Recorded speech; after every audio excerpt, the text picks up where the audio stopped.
another video. So, a couple videos ago, you probably saw that this thing grenaded itself pretty good. We've been running a stock bottom end 6 liter with this thing for quite a while. We had a LSA supercharger on it with nitrous, and we abused the crap out of it. So recently, we converted to these 62mm turbos, $100 eBay specials, and we made a lot more horsepower on the dyno, almost 200 more horsepower than the blower is making. And the very first burnout with the car, it blew up. Some of you may be like, how the heck did you blow it up in the burnout? Well, my dad was driving, and these things spool so quickly, and I may or may not have been commanding 17 pounds of boost during the burnout. Oops. And it just got up on the rev limiter, and it just stayed there.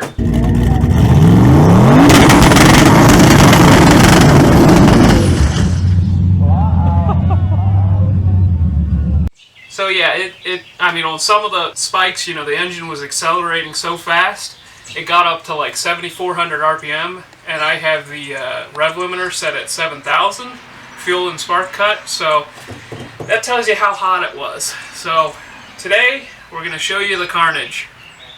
Alright guys, first bit of carnage. These are spark plugs 7 and 8. We know that 7 and 8 were the rods that failed, because they're always the rods that failed. This is number 8 right here. You can see this one looks pretty normal. So this one didn't scuff the spark plug at all. And then this is cylinder number 7. So yeah, something went wrong here. Let's find out what it was.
Alright guys, so we finished tearing the engine down. You can see we lost a couple pistons, definitely lost a rod. We were hoping that the heads weren't damaged, but you can clearly see this one's pretty trashed. Luckily our other head on the other side looks pretty good. We got a bent head bolt. This is a chunk of the block. Yeah, this whole thing just kind of peeled out, so that's fun.